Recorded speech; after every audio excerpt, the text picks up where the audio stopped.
boa tarde para você. Muitíssimo obrigado pela sua companhia ao vivo aqui na Band, que é a emissora que defende você.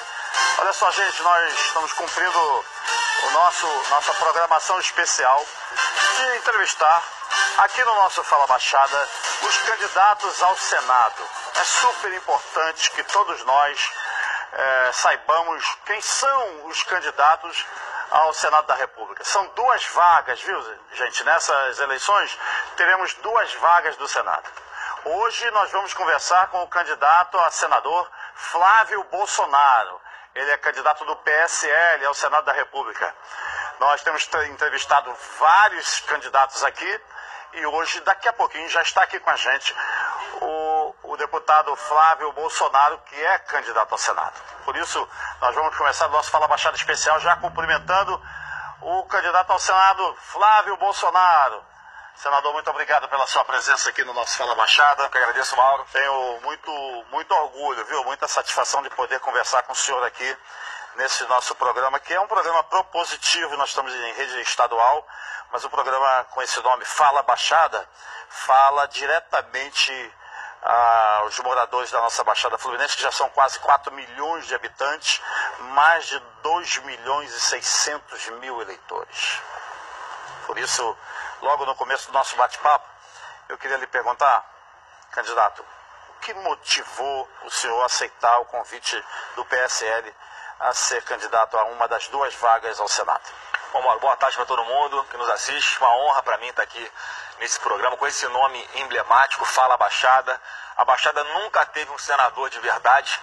Eu estou me colocando aí pela primeira vez como um representante, sim, da Baixada Fluminense. Não à toa, um dos meus suplentes ao Senado, né? Para quem não sabe, todo candidato ao Senado obrigatoriamente tem que ter 2 suplentes. Um deles é da Baixada Fluminense, o Leonardo Rodrigues, é um empresário do ramo aeronáutico, com a sua empresa em Mesquita, muito bem sucedida, gerando empregos na região. E o que mais me motiva para buscar essa vaga no Senado Federal é exatamente jogar pesado na questão da segurança pública, que é um dos grandes, se não o maior problema da Baixada Fluminense.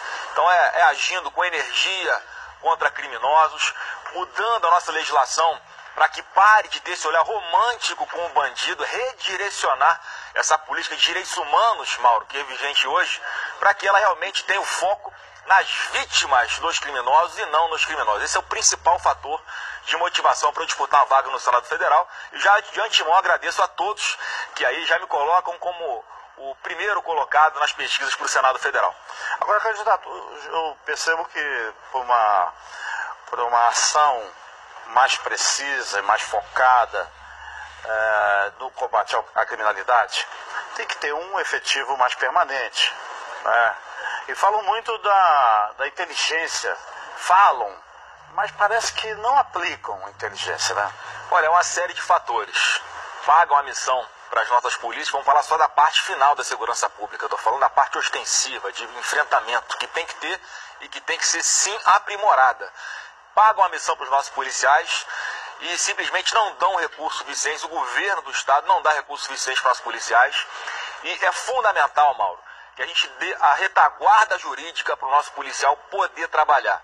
Como é que o Exército resolveu a questão da segurança pública no Haiti? O nosso Exército, soldados do Exército Brasileiro, resolveram lá. Lá eles tinham a seguinte retaguarda na legislação, Mauro. Olha, se tiver um elemento hostil, armado, andando pelas ruas com um fuzil, a ordem é eliminar essa ameaça à população de bem. Aqui no Rio de Janeiro, ou no Brasil como um todo, sabe o que acontece? O policial hoje, ele fica mais preocupado de uma possível mudança de lado. Ele vai combater o marginal, atira no marginal armado e pode ele, policial, acabar virando réu. A legislação permite essa interpretação. Então o nosso policial hoje vai para a rua, Mauro, com o seguinte dilema: se eu atiro, eu, policial, posso ir preso. Se eu não atiro, eu, policial, posso ser morto. Então ele hoje vai com essa preocupação, ou é cadeia ou é cemitério. Isso não pode mais acontecer. Eu tenho a convicção que a partir do momento que a gente muda isso na legislação, garante que em operação eles tenham essa segurança jurídica para trabalharem, a gente acabar com a audiência de custódia, né? Para quem não sabe, hoje um policial prende alguém em flagrante, em 24 horas tem que apresentar um juiz, para que o juiz decida se esse marginal vai responder o processo preso ou em liberdade. E aqui no Rio, em quase 60% das vezes, o marginal responde em liberdade. No dia seguinte, está na rua cometendo crime de novo. Aí a culpa é da polícia. Então tem muita coisa que a gente precisa mudar na legislação. O nosso policial aqui, ele é reconhecido mundialmente pelo trabalho que faz. Polícias de outros mundos, de outros países, né, de primeiro mundo, olham para aqui, para o Rio de Janeiro, por exemplo, e não acreditam.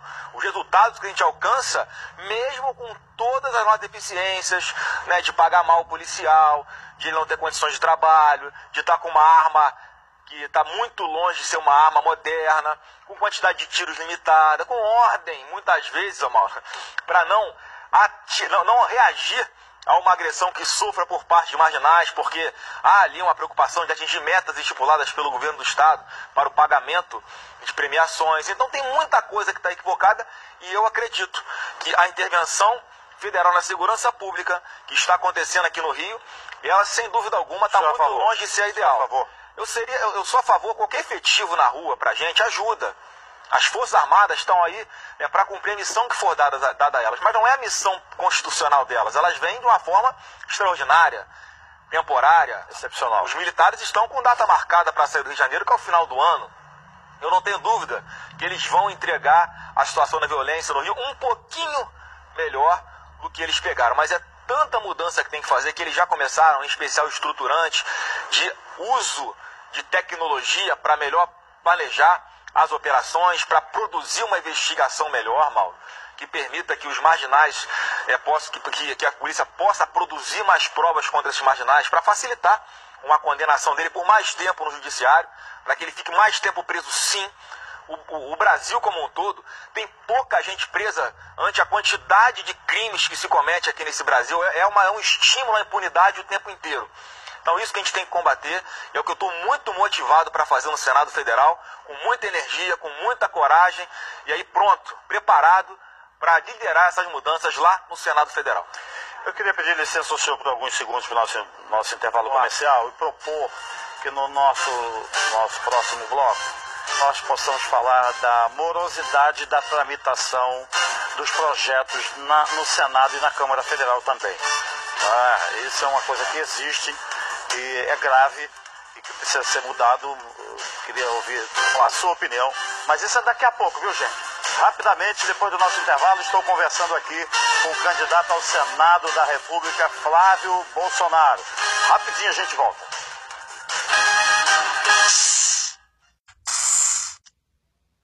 Estamos de volta com o nosso Fala Baixada especial de hoje, conversando com o candidato ao Senado, Flávio Bolsonaro. O candidato queria lhe perguntar o que propôs antes do nosso primeiro bloco terminar. A tramitação dos projetos no Senado, aliás, não é só no Senado, eu acho que nas casas parlamentares, no Parlamento Brasileiro, de Câmara de Vereador até o Senado da República, a morosidade impera. Mauro, o que tem que fazer para isso andar mais rápido? Impera porque, na minha avaliação, a composição das casas legislativas, muitas vezes, elas não são de deputados, de senadores, com o nosso perfil, que tem esse olhar no tocante aos direitos humanos, por exemplo, com a preocupação com as vítimas. Eu te dou um exemplo. A proposta de emenda à Constituição de redução da maioridade penal para 16 anos, a mais antiga que existe no Congresso Nacional, entre aqueles que estão com mandato, é a do Jair Bolsonaro, é de 1996. Eu estou falando de 22 anos. Há 3 anos ou há 2 anos, se não me engano, passou na Câmara dos Deputados e está parada onde? Lá no Senado Federal. Só que o presidente da República, ele tem uma influência muito grande sobre as pautas do Senado e da Câmara. Ele é que faz ali uma força maior para, olha, vamos tratar mais da questão da legislação penal, vamos votar de uma vez por todas a redução da maioridade penal. O presidente tem essa influência sobre o Congresso. Eu acho que nessa linha dá para a gente fazer muitas alterações na legislação penal com o Jair Bolsonaro presidente. E eu não tenho dúvida que ele será o próximo presidente do Brasil. O que eu sinto nas ruas é que há inclusive uma grande chance de ele se eleger ainda no primeiro turno. Se dependesse do Rio de Janeiro, Mauro, eu não tinha nem dúvida disso. Agora, como é um Brasil inteiro, e como há uma campanha muito grande de calúnias, né, sobre ele na TV, mas na internet, a gente consegue mostrar a verdade e levar, de fato, quem é Bolsonaro, quem é o real defensor das mulheres, que ele aqui tem que ter intolerância assim, mas é com marginais, é o cara que dá o exemplo contra a corrupção pela história de vida dele. Então, com isso tudo, a gente consegue levar conhecimento da população, e eu tenho certeza que é o único que tem condições de fazer diferente do que a gente está enxergando nessa velha política. Então, com a influência do Jair Bolsonaro na presidência, não tenho dúvida que o nosso mandato no Senado vai ser ainda mais fortalecido, porque a gente vai com toda a disposição para fazer essas mudanças na lei penal. Um senador pode muito.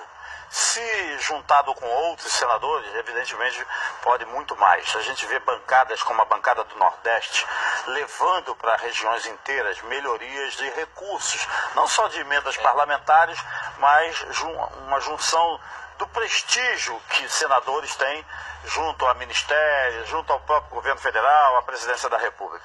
No caso do Rio de Janeiro, a impressão que a gente tem é que os senadores do Estado, claro, que trabalham aqui, cada ali, um foca para um nicho, mas aqui, né, cada um puxa para um lado.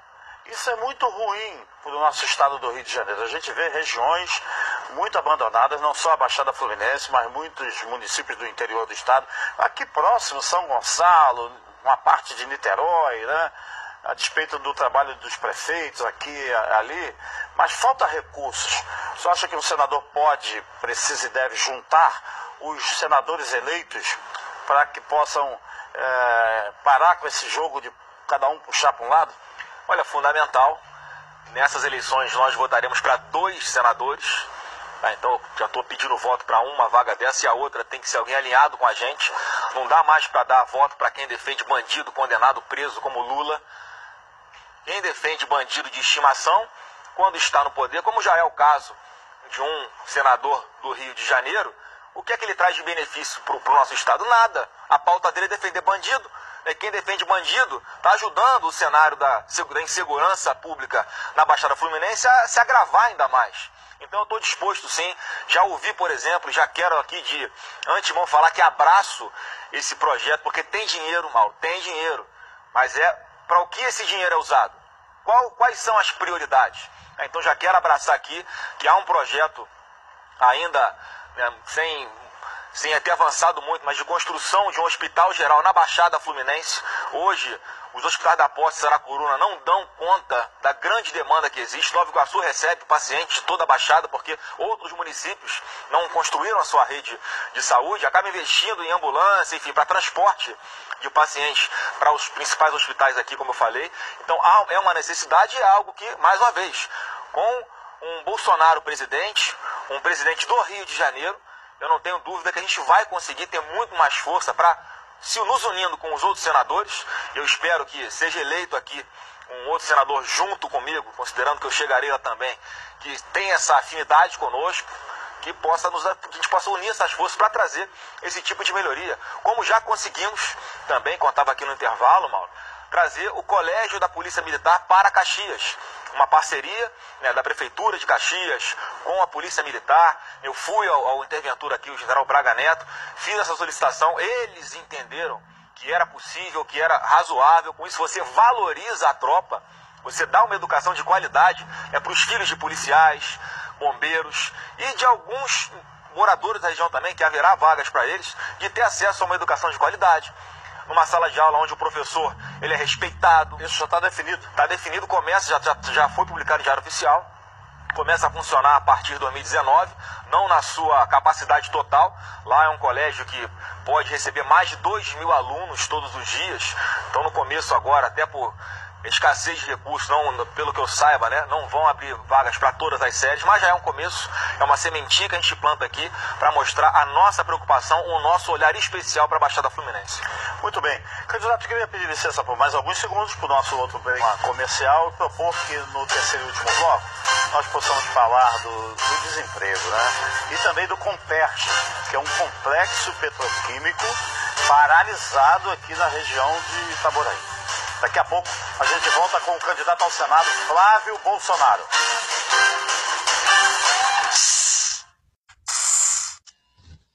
Estamos mais uma vez de volta com o nosso Fala Baixada especial, hoje conversando com o candidato ao Senado, Flávio Bolsonaro. Candidato, Quero falar sobre o desemprego, né? Cada vez o governo federal fez alguns esforços, as empresas estão sentindo uma melhoria na economia, mas o estrago foi imenso no nosso estado do Rio. Olha, para mim, alguns pilares para a gente conseguir resgatar a criação de novas vagas de emprego, vagas de trabalho no Rio de Janeiro. Primeiro, inevitavelmente, é a questão da violência. Hoje, qual é o empresário, o empreendedor que quer instaurar a sua indústria, a sua empresa, o seu empreendimento em um local onde ele sabe que vai sofrer muito com assaltos, com roubo de carga? Então a gente tem que ser intolerante com isso e nesse primeiro momento tem que ser assim. É radical mesmo, Mauro. Não tem outro caminho a não ser falar a linguagem que o vagabundo, que o marginal entende. Infelizmente, o bandido só respeita o que ele teme. Ele tem que ter medo da nossa polícia. Se botar a cara vai morrer, é isso? Tem que ser assim, mas eu repito, tem que antes fazer uma mudança na legislação para que a gente não tenha aí, não esteja colocando em risco não a vida dos nossos policiais, também a vida, mas principalmente a carreira deles, o trabalho deles. Você paga a missão policial, ele tem que ir tranquilo, sabendo que ele vai cumprir essa missão, né, e que não vai sofrer nenhum efeito colateral em função de alguma iniciativa que ele tome, que qualquer ser humano normal tomaria nas circunstâncias que ele se encontraria de trocar tiro com o marginal, por exemplo. Então essa é uma questão da violência que a gente precisa resolver. E a outra, sem dúvida alguma, é a gente rever a questão do nosso tributo. A gente paga tanto imposto, é tanto problema, é tanta burocracia para você abrir um negócio aqui. Eu falo porque eu sou um pequeno empresário também. É muito difícil. Tem a questão da legislação tributária, que se não for simplificada, se a gente não realmente ter um apoio, um incentivo aqui para que essas indústrias, essas empresas se instaurem, por exemplo, na Baixada Fluminense, que é uma possibilidade, é um público enorme, uma população de milhões de pessoas e que tem que viajar horas num transporte público de péssima qualidade para chegar até o seu trabalho no centro da cidade ou em outra região do nosso estado. Então tem que trabalhar perto de casa. A gente tem que criar essas circunstâncias para que as empresas se instaurem aqui, na Baixada, para quem mora em Caxias, poder conseguir trabalhar em Caxias.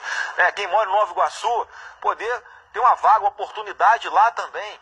Então, além disso, também uma parceria com aquelas representações, né, que formam, que qualificam mão de obra, para que a gente possa investir nisso. Acho que esse é o papel do Estado, não é nem criar vagas, é não atrapalhar o empreendedor a criar novas oportunidades de trabalho, e o papel do Estado é qualificar essa mão de obra para que possa ser utilizada nesses tipos de serviço. Então acho que esse é o caminho. Senador, eu queria lhe perguntar sobre o Comperj, por exemplo, em razão da Lava Jato, de denúncias, de grandes empreiteiras que se envolveram nesses atos de corrupção denunciados, né, em razão da existência da Lava Jato. Grandes obras pelo Brasil afora ficaram paralisadas. E não sei se o senhor concorda, o governo federal negligenciou, paralisando obras que não poderiam ser paralisadas, uma delas aqui no Rio de Janeiro, que é o complexo petroquímico da Petrobras, o Comperj. Olha, na verdade não foi a Lava Jato, ela só trouxe à tona, né, está tomando providência para combater a impunidade. A responsabilidade, sem dúvida alguma, como você bem colocou, Mauro, é do governo federal, é sim de alguns donos de empreiteiras, né, que aceitaram jogar esse jogo, porque também não dá para falar que eles são apenas vítimas, também tiveram a sua responsabilidade. E é um exemplo de como alguns milhares de empregos poderiam estar sendo gerados aqui, na região de Itaboraí. Te dou um outro exemplo, Porto do Açu, que ficou um pouco queimado, porque o Ike era um investidor desse complexo ali. Quem conhece hoje, como eu conheci há pouco tempo, é uma previsão de nos próximos 10 a 15 anos produzir mais de 60 mil oportunidades de emprego. E com a dificuldade deles é o Estado atrapalhando. O que é que eles precisam? Eles querem, com dinheiro privado, não vai ter R$1 de recursos públicos, construir uma ferrovia para escoar a produção deles, que ligue aqui o Rio de Janeiro, a capital, até São João da Barra, aqui onde está instaurado o Porto do Açu. Quer dizer, esse é o papel do Estado, é não atrapalhar, não querer interferir. Então a corrupção foi aí a grande responsável por hoje a gente estar com um Comperj do jeito que está, abandonado, um investimento bilionário que está indo pelo ralo e que não está trazendo benefícios para a população. Então, tendo o bom exemplo a partir de cima, um Bolsonaro presidente, Flávio Bolsonaro no Senado, peço mais uma vez seu voto, 177, dessa forma a gente vai conseguir fazer com que as coisas funcionem de uma maneira séria. Não dá para o os empresários sentarem na mesa com o presidente e o presidente se sentir refém deles, porque esse empresário doou dinheiro para a campanha dele. Não vai ser assim. Com o Bolsonaro vai ser diferente, vai ser de igual para igual, para que consigamos fazer as coisas como tem que ser feito no Rio de Janeiro. Flávio Bolsonaro, muitíssimo obrigado pela sua participação aqui no nosso Fala Baixada, sucesso na sua empreitada. Agradeço imensamente a sua oportunidade, a sua vinda aqui no nosso, eu tenho a oportunidade de poder conversar com o senhor aqui no nosso Fala Baixada. Obrigado, muitíssimo obrigado a você também que nos acompanhou agora aqui no Fala Baixada. Um grande abraço e até amanhã.